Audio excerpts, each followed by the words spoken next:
The topic for the Living Lab at the moment, we're looking at food and how we can reshape the campus food system to better meet the needs of both people and planet. So we're really looking at all the different issues that come with food, so sustainability, food poverty, food waste, there's so many.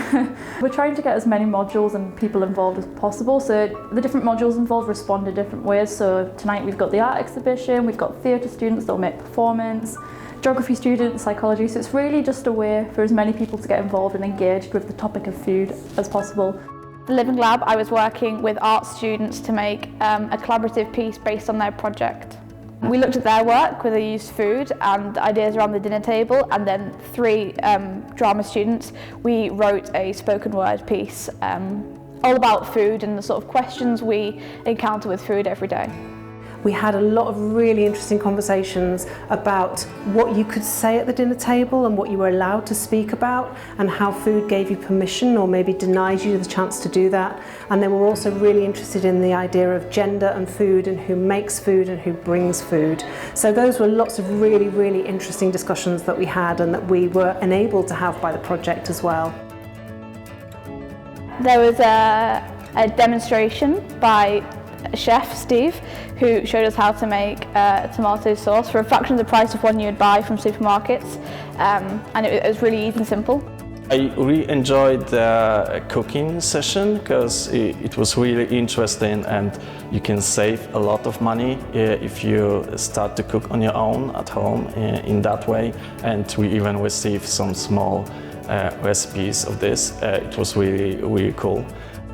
So I'm really interested in doing the Feed the Campus project and the idea of thinking about ecological justice and really rooting that in the students' experience. And it's a real gift for fine art students to have something so physical to work with and so tangible.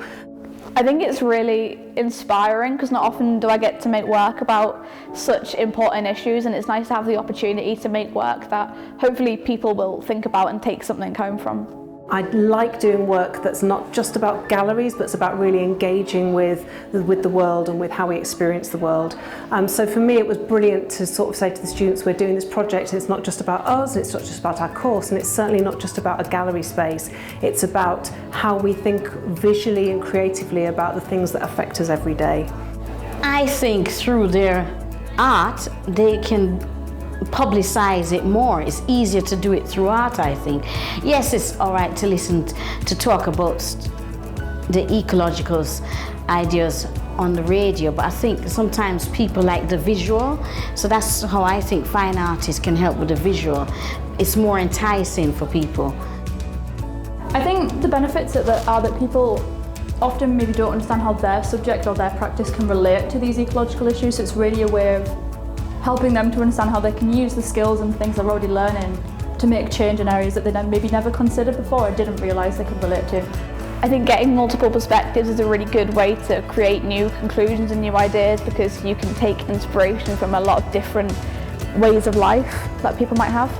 Really, really proud of my students and how they've engaged with this project. They were very much interested in the idea of themselves as students and food poverty, but they were also really interested in their experiences of their own cultures that they brought and how they brought those to the dinner table. The way I understand the world as a drama student will be very different to the way somebody who's studying chemistry will understand the world, because we have very different ways of learning and ways of thinking. People need to have more sustainable options, so food needs to be cheaper, food waste needs to be less, and I think it's really important to make sustainable alternatives so that people can hopefully help the environment as well as they're helping themselves. I think the Living Lab is great because it really helps create connections and open up dialogues about food and sustainability, which is really important. Raising awareness, it's really crucial because students are the future, and the decision they will make in the future are really important for all of us, and hopefully with knowledge that Living Lab provided, they will make right choices in the future.